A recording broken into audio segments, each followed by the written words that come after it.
Skip, even if the Republican challengers don't come out on top in November, which is a challenge just given the number of Democrats in California, should the left in that state be worried about the momentum of candidates like Spencer Pratt and Steve Hilton? They certainly should. California is a D15 state.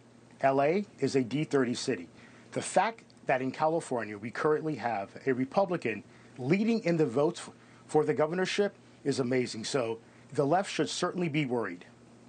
Yeah, I think so. The fact that they're getting so much attention, and they actually are getting votes, at least right now, as we said. We're still waiting for the state of California to count these votes. They need to take some advice from Florida, who tends to get these things done on election day. But Melissa, if you combine the votes for Pratt and Rahman in the mayoral race, you can see the majority of people voted against Karen Bass, and yet she's, moving up because of the state's voting laws. These things could be a problem for her. But if you look at that, they voted against her. If you look at this almost 50% that Pratt and Rahman have. So is that a problem for her come November? It's a huge problem for her. I mean, elections are a referendum on the people who are in power, right? And I don't think that there's been a runoff in California in the mayor's race in LA for something like 20 years. And she had the support of all the establishment. She had Kamala Harris, she had Gavin Newsom, she had all of the unions. And the fact that she could only muster 35% of the vote says more about her than it does about Spencer Pratt. Not trying to take away anything from Spencer Pratt's campaign, which I think has been sort of brilliantly executed. But this is about her. It's about the fire response. It's about the homeless encampments. It's about the drugs on the streets. And people are sending a very clear message that they want change. Yeah, and more broadly, Democrats have been in control in Los Angeles and California, total control for the most part, for decades now. So, Skip, given the lay of the land for Republicans who are trying to win, I guess people like Spencer Pratt and Steve Hilton, a lot of credit for saying, I'm going to get in the race, even though, as you mentioned, LA is a plus 30 city, California overall is a plus 15, and when it comes to Democratic voters. But what are the challenges that they face, and can they overcome them over the course of the next couple of months to get a victory in November?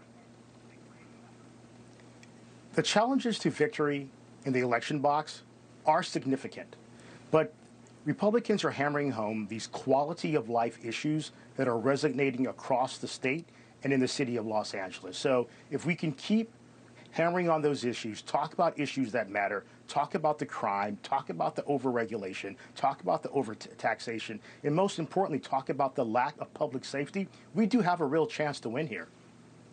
So, Melissa, moving across the map to the other side of the country, there's a Democrat named Adam Hamawi who just won his primary for the U.S. House seat in New Jersey. He's a doctor, he's a veteran, but he also has advocated to get rid of the U.S. military, and he interned for a group that supported al-Qaeda, and he also was a witness for the 1993 World Trade Center bomber. This is a district that represents people who were killed on 9/11, many of them, including Todd Beamer, who helped take down that plane in Pennsylvania so it didn't crash into the Capitol or anywhere around Washington, D.C. And yet here he is potentially, probably, going to win this race and be a representative for the Democratic Party.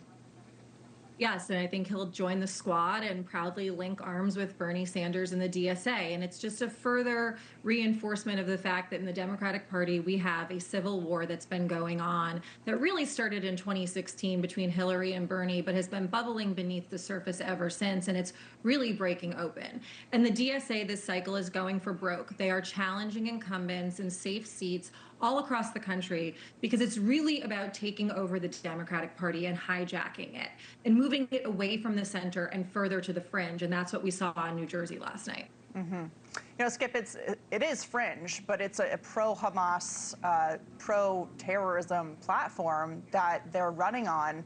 And as just mentioned, the Democratic Socialists of America have been successful in finding these primaries in deep blue districts, running to the left and winning and getting themselves seats in Congress. I think America has got to be worried. Whether you have Mondami in New York and you have the lady who's currently running in third place in Los Angeles, the DSA is making a push to kind of almost destroy the very foundations of America. We are not a socialist country. Those are not the principles that our nation was founded upon. Yet you have an increasingly cadre of left-wing Democrats that are entering into the body politic of this nation. Melissa, before we go, I want to get to Jill Biden. She's on this book tour. Listen to the soundbite of what she said about beating Trump. Or does the president now regret dropping out of the race? You know, I would never want anyone I loved to go through that again. But does he believe to this day that he would have defeated Donald Trump in that election? I believe he would have beat Donald Trump in that election. Melissa, do you agree with the former First Lady?